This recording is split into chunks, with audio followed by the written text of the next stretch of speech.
Welcome to One for the Road. I'm Devvy Kid and your commentator. One for the Road was developed and created to help the busy commuter and Americans who don't have access to the internet find out what Congress and the media won't tell you.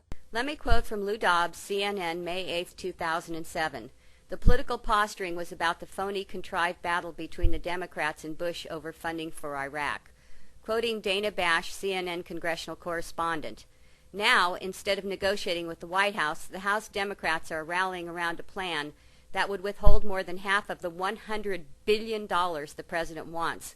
Their two-pronged approach: vote this week to approve $43 billion through July, then vote on the rest of the money only after the president gives Congress a detailed report on Iraq's military and political progress. Republican leaders dismiss it as irresponsible. Quoting Representative Adam Putnam, Republican from Florida, "It is unconscionable to think that they want to fund a war 60 days at a time," unquote. To say that the lunatics are running the asylum is putting it mildly. This invasion of Iraq was unconstitutional from the get-go. Congress and only Congress has the responsibility and power to declare war. See Article 1, Section 8, Clause 11. Also see Clause 12, which says to raise and support armies, but no appropriation of money to that use shall be for a longer term than 2 years. This invasion is going into its 5th year.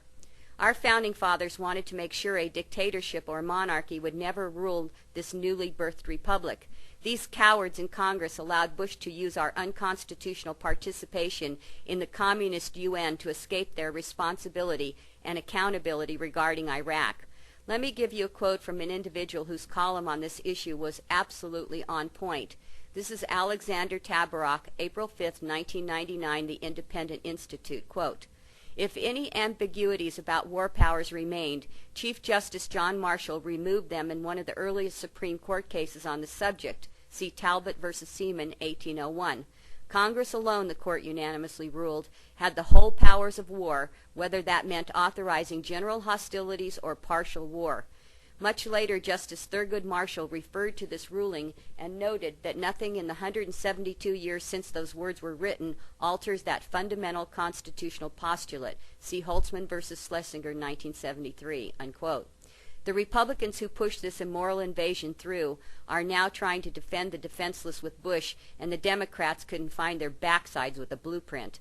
I say that as someone who belongs to no political party. There is no money in the people's treasury. It is already, right this minute, overdrawn by almost $9 trillion, with an unpayable debt coming due of $44 trillion, which Congress continues to ignore like a 10-ton elephant standing in the middle of the room. How is it, then, that Congress can sit and exchange spit over spending tens of billions of dollars over the next couple of months on this invasion built on a mountain of lies when there's no money in the bank? Every penny of that debt will have to be borrowed, and it's heaped on the back of your children and grandbabies. Listen to these words from elected public servants and a former cabinet member. "The dirty little secret is that both houses of Congress are irrelevant. America's domestic policy is now being run by Alan Greenspan in the Federal Reserve, and America's foreign policy is now being run by the International Monetary Fund. When the president decides to go to war, he no longer needs a declaration of war from Congress," unquote. That's from Robert Reich, former Secretary of Labor under Bill Clinton, January 7, 1999, in the issue of USA Today. During the October 2002 congressional hearings that were going on regarding the war against Iraq, Counsel on Foreign Relations point dog in the House, Representative Henry Hyde from Illinois, stated that declaring war is anachronistic. It isn't done anymore. A darling of the deaf, dumb, and blind socialists, liberals, Ranking Minority Member Tom Lantos, Democrat from California, called the declaration of war frivolous and mischievous. Of course, Bush isn't doing anything that his predecessors haven't done ahead of him, who care nothing for the Constitution. And here's another example. L.A. Times, July 4th, 1998, Clinton to bypass Congress in blitz of executive orders. Congress has rebuffed him on every front, so President Clinton plans a blitz of executive orders during the next few weeks, part of a White House strategy to make progress on Clinton's domestic agenda with or without congressional help. There you go, ladies and gentlemen. A virtual dictatorship was launched on Independence Day. I want you to think about this today on your way to work. In August 2006, Israel bombed Lebanon. As soon as Israel was finished with their murderous rampage, Bush proclaimed as if he were a king and not subject to the law of the land, quote, "Today I'm announcing that America will send more aid to support humanitarian and reconstruction work in Lebanon for a total of more than $230 million. These funds will help the Lebanese people rebuild their homes and return to their towns and communities. America is making a long-term commitment to help the people of Lebanon because we believe every person deserves to live in a free, open society that respects the rights of all," unquote. What hubris!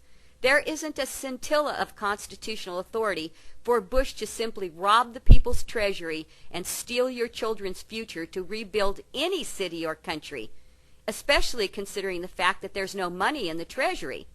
This is just another one of Bush's grotesque violations of the supreme law of the land, while Americans chew their nails about the latest new episode of garbage like Survivor or fill their gut with beer at the local sporting event.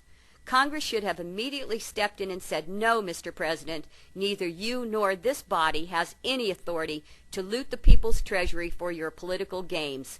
Instead, both parties went on vacation and did nothing. Regardless of which countries are fighting amongst themselves and killing their innocent, our Constitution does not allow the people's treasury to be robbed to pay for these war games.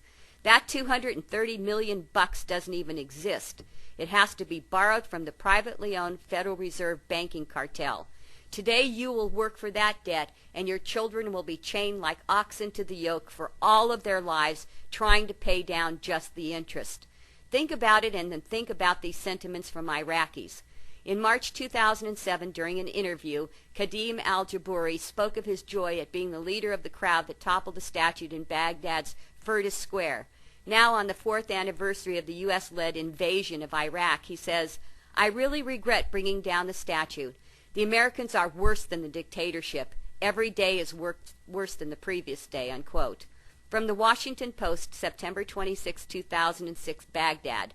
A strong majority of Iraqis want U.S.-led military forces to immediately withdraw from their country, saying their swift departure would make Iraq more secure and decrease sectarian violence, according to new polls by the State Department and independent researchers. In September of 2006, over 60% of Iraqis polled approved of attacks on our American military. Hundreds of our soldiers have died since that poll. For what, Mr. Bush? For what, Miss Pelosi? A mountain of lies and both of your oil cartel handlers?